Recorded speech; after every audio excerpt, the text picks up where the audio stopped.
Extinction Rebellion is doing the October Rebellion, and it's going to be what's called a movement of movement situation.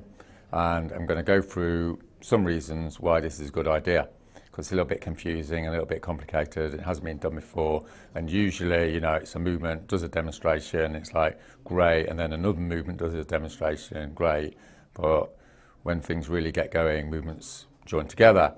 And it's also could be useful for people in other European countries, or countries around the world who are thinking about combining with other movements. So it's not just Extinction Rebellion, it's other people coming together because we've got this massive crisis.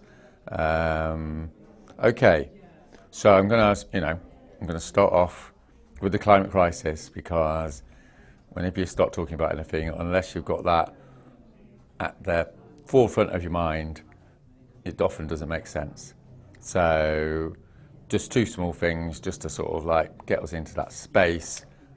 As people probably know, I think it's the top of the UN guy, I forgot what it's called, the General Secretary, right? He's saying, a year or so ago, we've got 2 years, so we've got approximately a year to substantially be reducing carbon emissions. Otherwise it's over, that's the implication. So it's a total emergency, and carbon emissions went up, 2.7% last year, so it's all going wrong, and it's all hands on deck, okay? And in case you don't think it's totally serious, there's another little thing that came out the other day that I want to mention, which is they've done this climate sensitivity thing, and they've worked out that when the CO2 parts per million goes up to 560, which is in 20 or 30 years' time, which really isn't that long, it's going to be 5 degrees locked in. This is the new science coming out of all these independent sort of research institutes. 5 degrees centigrade, according to a major scientist, that's going to be 1 billion people left on the planet. That means 6 or 7 billion people have been slaughtered, starved to death. What can you say? This is what the science is saying. So that leads on to this realization. This is the big realization, isn't it? Which is, this is not an environmental issue.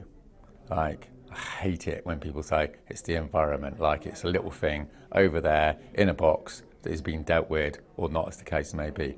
This is a threat to the very basis of our civilized life, for want of a better word. This is what David Attenborough said, wasn't it, at the COP, end of civilization. What does that mean? What it means is social collapse. What does social collapse means? It means it's the end of everything progressive. So the biggest threat to everything progressive is now the climate catastrophe and ecological breakdown. And in the next 10 years, 200-300 years of social progress stands to be thrown away forever. So those millions, tens of millions of people all around the world that have fought for workers' rights and women's rights and civil rights and, a decent society, that's all going to come to nothing. And I think what's sort of happening all around the world is people in all these progressive moments are realizing that it's going to be a complete failure. We're going to completely fail in that project. And hopefully, or increasingly, that's creating a sense of humility, a sense of people going, if we don't work together, we're going to die together, which is a title, hopefully, of this little talk. So what Extinction Rebellion is trying to do is capitalise on that, if that's the right word. Say, okay, so facts are facts. If we don't sort this out or try to minimise its effect, it's over for all these progressive movements. So we need to get together in a new sense of solidarity and humility and say, look, we've failed up to this point to prevent this massive threat, and we can't afford to fail going forward. And what that means is we have to start working together. So what I want to do is just go through that a little bit concretely. And I said this 2 or 3 years ago in a video, is what the climate crisis means is the end of workers' rights. That's what social chaos means. Social chaos usually means fascism or some decentralized complete hell, right? So it's going to be the end of workers' rights. It's going to be the end of women's rights. It's going to be the end of animal rights. It's going to be the end of civil rights. But it's not just that, of course. It's like there aren't going to be any workers anyway. There's not going to be any women. There's not going to be any minorities. People are going to be starving. So it's the most, beyond bad situation for all these particular orientations. And then this has an implication for the left more generally, let's say, which is, the idea I've got of saying to the left is, the rich and powerful have been robbing us for 30 years, and now they're going to kill us. They're facilitating our deaths. There's nothing particularly unusual about this. Elites facilitate the deaths of their people quite regularly during history, right? So it's just happening again. So it's like a massive wake-up call to the left that it's not, austerity, the oppression of peoples, that's really terrible. And then on top of that, there's this project to eliminate them, right? This is a genocidal project. It's happening willingly, knowingly, nothing's happening about it. They don't want to do anything about it because they're making too much money from it. So it couldn't be worse. But I think there's a bigger thing going on, which is it's a threat to something a lot deeper than just the left and progressive movements. It's a threat to the whole sort of, what do you call it, the whole movement in history towards something semi-decent. It's a threat to universal values. It's a threat to the very way of life of billions of people. So in that sense, there's an opportunity and a need to create a universal movement, which isn't just that sort of, left bloc type thing, but it's more like it's reaching out to all those other groups. And in a way, a sort of, an example of this is the Popular Front, I think it's called, in the 1930s, or basically the alliance that happened to oppose Hitler as we went into the 1940s. And that included everyone from conservative Catholics, liberal conservatives, liberals, socialists, communists, people of no political affiliation. But all those groups came together in Europe to say, this is beyond monstrous, what Hitler is doing. And that's what we need today. And obviously a lot of those people hated each other, obviously had really different ways of looking at the world. But at a certain point, they realized if they didn't come together and resist the monstrous evil of Nazism, they're going to be dead. That was going to be the end of everything, all their values. So it's the same today. So we need this new realism, this new maturity, this new seeing the situation as it is. Because if we don't do that, we're going to be dead, right? That's it. It's going to be over. And if we believe the science, we've got 10 years. Maybe it's too late already. Maybe it's 20 years. Who cares, right? It's all systems go. Okay. So I think what that means is reaching out to other groups as well, and even groups involved in other issues. So for instance, like two critical groups are farmers, right? There's going to be no land.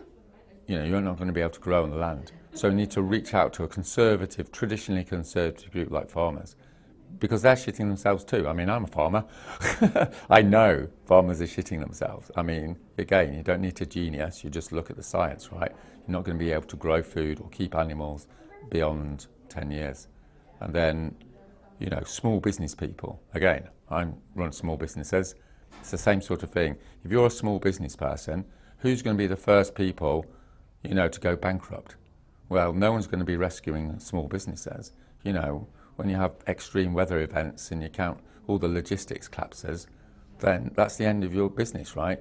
No one's going to be running after you, bailing you out when you go bust. So this is like a massive threat. It's the biggest threat to small-scale business people. And then there's faith groups, Christian church, Muslims, Jews, all these groups traditionally quite neutral, in terms of politics. But what's happening with the climate, and this catastrophe is a complete violation of their entire faith. There's no question about that. There's no religion that supports the destruction of humanity, right?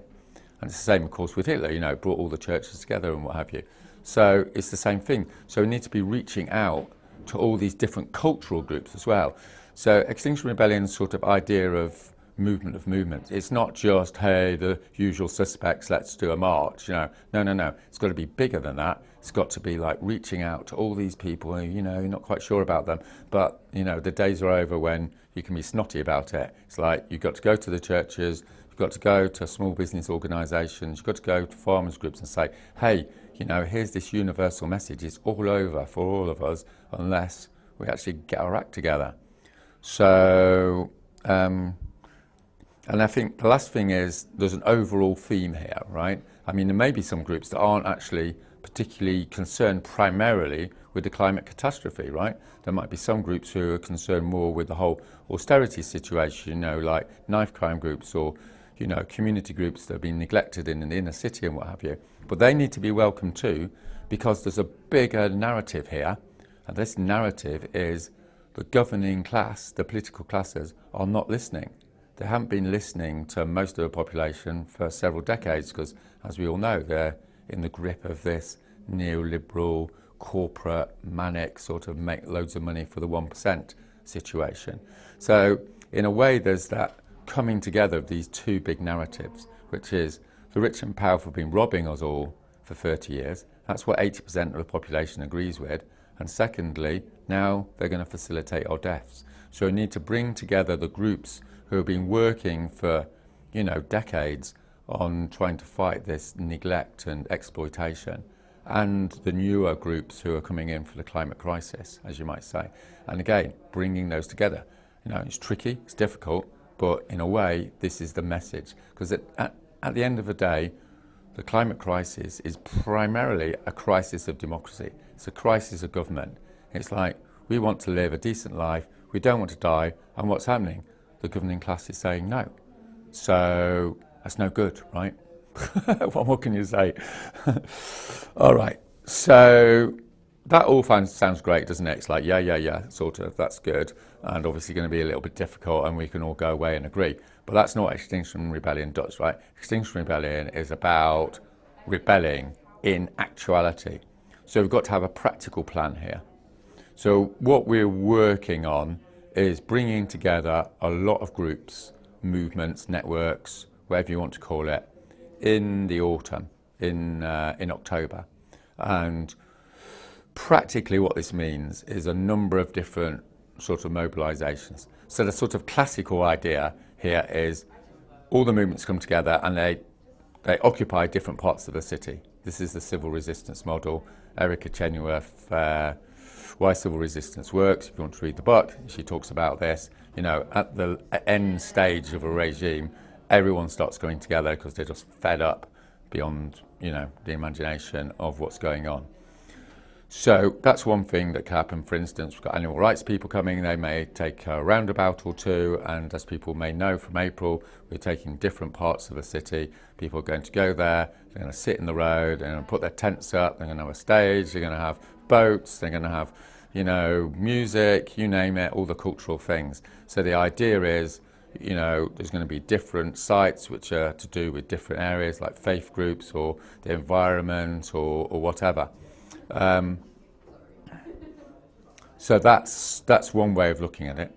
But what we're also doing is maybe doing smaller scale things where several different organisations come together. There may be some of the NGOs, they all take a similar space and maybe it's just for a few hours, maybe it's for a day, or maybe there's just going to be an event, or maybe we're just going to have a theme for a day which is going to look at, why we need to reduce animal agriculture, for instance, because of the emissions from that side. Or maybe we'll have a day where we're looking at, the global south and the genocide that's happening there, So there's going to be these different themes, and then different constituencies can come to the fore. So that's what we're working on at the moment. I'm sure what people are thinking is, could be a big disaster, right? Because everyone knows over the last 30 years, one of the things about different political groups is they all think each other are crap, right? And it could really easily go wrong. Everyone's got a reason for why they're better than anyone else, But I've got a little example is, we had a meeting with a bunch of animal rights organisations, and all these organisations have been, quite critical about each other in the past. But we did this quarter of an hour talk, what a lot of people have probably seen who watch this video, where you just go, bang, it's over. If you don't get this sorted out, it's the end of everything. And all these organisations are looking a bit, shocked as people are when they finally get to know what's going on. And then they all started saying, well, how can we work together? So we've got evidence already that this shock does create this space for cooperation. But there's something else, I think, positive to be said about this, is that, a lot of people argue with each other about ideas and what have you. But when they're actually doing things together, they discover their joint humanity. And I think that's what happened in April. Lots of people sat down together in the street.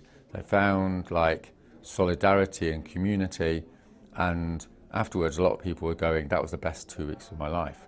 So my prediction, personally, could be wrong. My prediction is that when you get these different groups, like farmers and vegans, they've got very different perspectives, a little bit scary. I'm a farmer and a vegan, so I sort of see both sides of it. But at the end of the day, when you're sitting down in the street and getting taken off by the police, it's like these things don't matter that much. And I think what could and will hopefully happen in October is people, through that common resistance to this death project, people will find that connection. And that connection, that emotional connection, will be so much more important than our particular cultural and political and social backgrounds, right?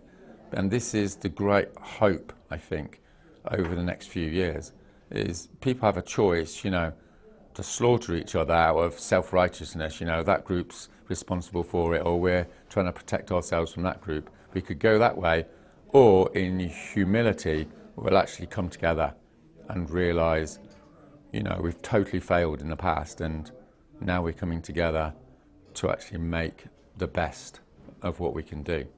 And that's the plan. Thanks.